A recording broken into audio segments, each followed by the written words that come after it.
मित्रों सीताराम। मित्रों, आज का जो हमारा ये जीवन है, ये हमारे प्रारब्ध कर्मों के अनुसार हमें मिला हुआ है। और मित्रों, प्रारब्ध कर्म में पाप और पुण्य दोनों तरह के पुण्य होते हैं जो हमारे क्रम से चलते हैं। मान लीजिए, अगर आपके पाप कर्म चल रहे हैं तो कुछ दिन बाद आपके पुण्य कर्म आएंगे तो आपको सुख मिलेगा। इस प्रकार मित्रों, पाप और पुण्य का ये चक्र हमारे जीवन में चलता रहता है। और मित्रों, परमात्मा का इसमें कोई रोल ही नहीं है, क्योंकि जो आपने कर्म किए हुए हैं वही आपको भोगना है। बस अगर आपने ध्यान दिया तो आप बारंबार इस जगत में आने जाने से बच सकते हैं।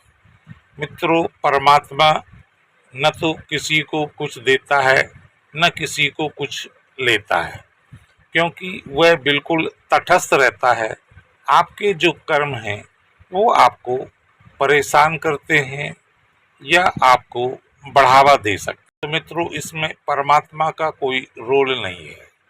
लेकिन मित्रों, कभी कभी हम प्रभु को दोषी मान लेते हैं या प्रभु से अपनी जो प्रार्थना है वो करते हैं कि हे प्रभु, हमने कौन से ऐसे पाप कर्म किए जो आप हमें ये बुरा फल दे रहे हो।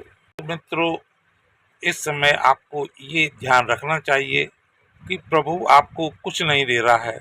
जो आपके कर्म हैं वो अपने हिसाब से चल रहे हैं, और सुख या दुख जो आपको मिल रहा है ये आपके प्रारब्ध कर्मों का ही परिणाम है। मित्रों, अगर आपका कोई अहित कर रहा है या आपको बहुत ज़्यादा परेशान कर रहा है तो इसका मतलब ये नहीं है कि वो आपसे जानबूझकर परेशान कर रहा है।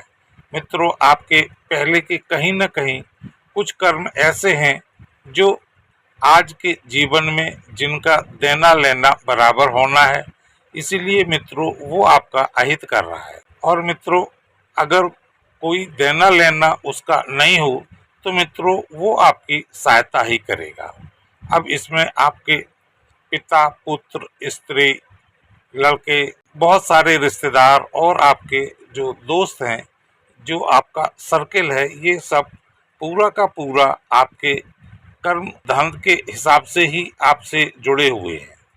तो मित्रों, जिसका जो कर्जा आपने लिया हुआ है या आपने कोई उसके साथ गलत किया हुआ है तो मित्रों वो आज के जीवन में आपसे हिसाब किताब बराबर करने के लिए आया हुआ। मित्रों, ये संशय हमें दिमाग से निकाल देना चाहिए कि हमें अगला कोई परेशान कर रहा है या हमें जान से मारने की धमकी दे रहा है या हमारी मौत का कारण बना हुआ है।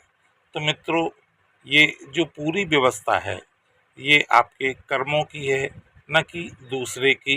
मित्रों, कुल मिलाकर जो भी आपके साथ अच्छा या बुरा घटित हो रहा है ये आपके पाप या पुण्य कर्मों का ही फल है जो आपको इस जीवन में मिल रहा है। मित्रों, इसके लिए किसी को दोष देना व्यर्थ है। मित्रों, जब हमें पाप कर्मों की सजा मिलने लगती है तो हमारी चिंता, अवसाद, परेशानी और नकारात्मक विचार आने लगते हैं।